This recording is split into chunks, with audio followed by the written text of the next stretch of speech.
Good morning, students. Today we are start with next point, that is Mendel's principle of heredity. The Mendel is said to be as the father of genetics, that he can firstly design or firstly study the genes and characteristics regarded with the genes, and a particular character is expressed in the next generation, and that's said to be as a dominant character, and which is present there but which is not expressed, which is hidden by the dominant character, and that is said to be as a recessive character. So Mendel discovered that dominant and recessive characters about the pea plant. There are some important reasons to select the pea plant that are having the special distinguished characters in the pea plant, which is named as a Pisum sativum. It is a scientific name of the pea plant. मराठीमध्ये आपण त्याला वाटाण्याचं जे झाड आहे त्या वाटाण्याच्या झाडावरती याने प्रयोग केले, आणि त्यानुसार डॉमिनंट आणि रेसेसिव्ह कॅरेक्टर्स जे आहेत ते या चार्टमध्ये तुम्हाला इथे दिलेले आहेत. आता तुम्हीसुद्धा घरी मटार किंवा वाटाणे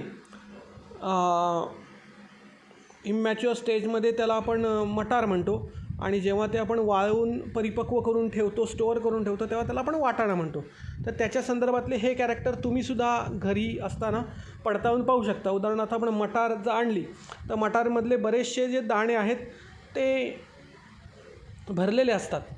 शेप ऑफ द पॉड जो आहे तो इन्फ्लेटेड म्हणजे असा भरीव असतो, आणि काही जे पॉइंट म्हणजे फार कमी प्रमाणात तुम्हाला काही ज्या शेंगा दिसतील मटारच्या त्या पूर्ण चप्पट असतात, त्याच्यामध्ये दाणेच नसतात. तर हे रेसेसिव्ह कॅरेक्टर जे कधीतरी एक्सप्रेस होतं. बेसिकली जास्त मोठ्या प्रमाणात डॉमिनंट कॅरेक्टर हे आहे ज्याच्यामध्ये दाणे भरलेले आहेत.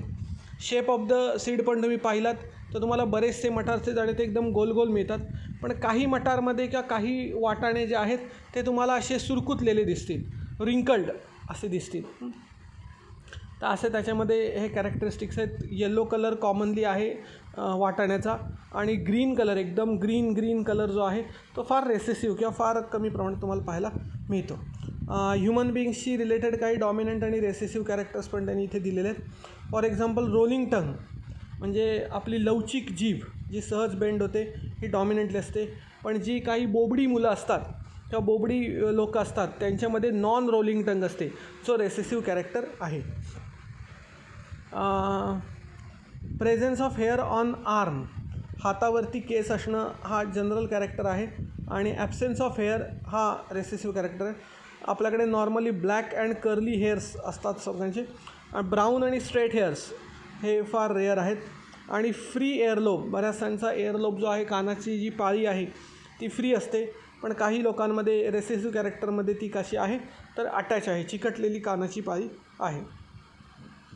तर इथे तुम्हाला ॲडिशनल इन्फॉर्मेशन म्हणून दिलेलं होतं. आपण पी प्लांटशी रिलेटेडच पुढे स्टडी करणार आहोत. आता सगळ्यात पहिल्यांदा आपण मोनो हायब्रिड क्रॉस पाहणार आहोत. तर मोनो हायब्रिड क्रॉस म्हणजे काय आहे? Mono hybrid cross containing only one characters taking for the study, and by that so the study of the mono hybrid ratio is let us consider about the characteristic of plant height. आता इथे एकच characteristic विचारात घेतलेला आहे, plant height, आणि मग त्याचे दोन पार्ट, डॉमिनंट टॉल प्लांट आणि रेसेसिव्ह डॉर्फ प्लांट. वरती तुम्ही जर बघितलं तर इथे तुम्हाला टॉल आणि डॉर्फ हाईट ऑफ द प्लांटशी रिलेटेड जे कॅरेक्टरिस्टिक आहेत ते दाखवलेले आहेत. तर सगळ्यात पहिल्यांदा आपण मोनो हायब्रिड क्रॉस घेताना काय करायचं आहे तर फिनोटाईप म्हणजे दृश्य कॅरेक्टर, टॉल प्लांट दिसणार आहे आणि दुसरं आहे ते डॉर्फ, यांचं क्रॉसिंग करायचं आहे. टॉल प्लांटचं समजा आपण मेल कॅरेक्टर घेतलं तर डॉर्फ प्लांटचं फिमेल कॅरेक्टर, आणि त्यांच्या क्रॉसिंग ओवरमधनं जे तुम्हाला पहिलं जनरेशन मिळेल त्याला आपण फर्स्ट जनरेशन असं म्हणणार आहोत, parental generation P1, first filial generation. त्यानंतर जिनोटाईप त्याचं जर घेतला तर टॉलचा कॅपिटल T. टॉल हे कॅरेक्टर त्याचं स्टार्टिंग होते कॅपिटल T पासून, therefore the capital T, and which is always present in pair, therefore they are capital T. And dwarf plant, the same character is taken in the small letters small t. So the dominant character is taken in the small letters for the recessive character. गॅमेटमध्ये half gamete from the male capital T single येणार आहे. Dwarf प्लांटमध्ये small T single येणार आहे गॅमेटमध्ये. आणि असं 50% mail आणि 50% female यापासून पहिलं जनरेशन तयार होणार आहे कॅपिटल टी स्मॉल टी. पण इथे कॅपिटल टी स्मॉल टीमध्ये फिनोटाईप जर त्याचा बघितला तर ते दिसताना प्लांट टॉलच दिसणार आहे. पण त्याच्यामध्ये स्मॉल टी रेसेसिव्ह कॅरेक्टरसुद्धा आहे जो जिनोटाईपमध्ये दिसतो आहे पण तो फिनोटाईपमध्ये तुम्हाला दिसणार नाही. म्हणजे दृश्य तुम्हाला फक्त ते प्लांट टॉल दिसेल पण ते हायब्रिड टॉल, त्याला म्हणताना आपण हायब्रिड टॉल असं म्हणणार आहोत. त्यानंतर आपण सेकंड जनरेशन घेताना सेल्फिंग ऑफ F1ला जे आपल्याला कॅपिटल टी स्मॉल टी मिळालं त्याचंच आपण काय करणार आहोत, सेल्फ क्रॉस करणार आहोत. म्हणजे दोन्ही ठिकाणी आपण अशीच टॉल प्लांट घेणार आहोत जी हायब्रिड टॉल आहेत. त्यामुळे त्याचे फिनोटाईप पण सेम आहेत बघा, capital T small T, capital T small T. त्यामुळे आता गॅमेट येताना 4 गॅमेट होणार. कॅपिटल टी वेगळा येणार, स्मॉल टी वेगळा येणार आणि तसंच फिमेलमध्ये कॅपिटल टी स्मॉल टी वेगळा येणार. आता या दोघांचं क्रॉसिंग तुम्हाला इथे लिहायचं आहे. Capital T tall plant, capital T small T tall plant, परत capital T small T tall plant आणि इथे येताना मात्र स्मॉल टी डॉर्फ प्लांट. म्हणजे तुम्हाला जो रेशो मिळणार आहे तो आहे 3:1. फर्स्ट फिलियल जनरेशनचा रेशो तुम्हाला इथे सांगितलेला आहे बघा त्यांनी, 3:1 अशा प्रमाणात तो रेशो मिळणार आहे. पण जिनोटायपिक रेशो जो आहे तो मात्र वेगळा आहे. जिनोटायपिक रेशो आहे 1:2:1. म्हणजे 1 प्युअर टॉल, 2 हायब्रिड टॉल आणि 1 डॉर्फ. जिनोटायपिकली तुम्हाला 3 प्रकारचे प्लांट्स मिळणार आहेत. पण फिनोटाईप म्हणजे दृश्य स्वरूपात तुम्हाला 3:1 असाच रेशो मिळणार आहे. तर अशा पद्धतीने मोनोहायब्रिड क्रॉस मेंडेलने त्याचा एक्सपेरिमेंट केला. त्यांच्या प्लांटची संख्या जी आहे ती पण त्यांनी दिलेली आहे बघा इथे.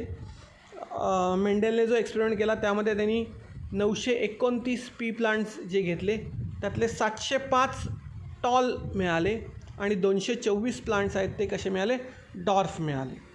याच्यावरनं त्याने तो रेशो केला शॉर्टिंग करून 3:1.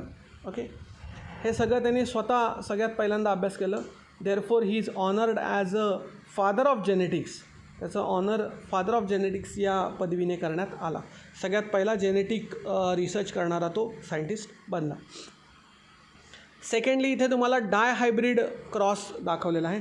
डायहायब्रिड क्रॉसमध्ये काय घेतलेलं आहे, 2 कॅरेक्टरिस्टिक विचार घेतलेले आहेत. पॅरेंटल जनरेशनमध्ये तुम्हाला कळेल की 2 कॅरेक्टर्स घेतलेले आहेत. याच्यामध्ये राऊंड आणि येल्लो सीड्स, म्हणजे शेप ऑफ सीड राऊंड आणि कलर ऑफ सीड येल्लो. आणि त्याचं रेसेसिव्ह कॅरेक्टर आहे रिंकल्ड ग्रीन. रिंकल्ड शेपचे सीड्स आणि त्यांचा कलर मात्र ग्रीन. तर अशा पद्धतीचे 2 कॅरेक्टर्स घेऊन त्यानं आपल्याला डायहायब्रिड रेशो सांगितलेला आहे. Rounded yellow is crossed with wrinkled green. आता राऊंडेड आरपासून सुरुवात होतो म्हणून कॅपिटल आर आणि येल्लो वायपासून म्हणून कॅपिटल वाय. आणि तेच डॉमिनंटचे कॅरेक्टर्स स्मॉल लेटर्स म्हणजे रेसेसिव्हसाठी स्मॉल आर, स्मॉल वाय. आता गॅमेट्स येताना काय होणार आहे, हाफ होणार. जिनोटाईपमध्ये पूर्ण असतो आणि जेव्हा आपण त्याचं हायब्रिड करतो किंवा जेव्हा त्याचं आपण नेक्स्ट जनरेशन करतो तेव्हा निम्मे कॅरेक्टर येतात. 50% फ्रॉम मेल, 50% फ्रॉम फिमेल. त्यामुळे ते 50% एकच कॅपिटल आर, एकच कॅपिटल वाय मेलमध्ये आणि एकच स्मॉल आर आणि एकच स्मॉल वाय फिमेलमध्ये. यांचं क्रॉसिंग करून जे आपल्याला F1 जनरेशन मिळणार ते capital R, capital Y, small Y. म्हणजे हे राऊंडेड येलोच सीड असणार आहेत.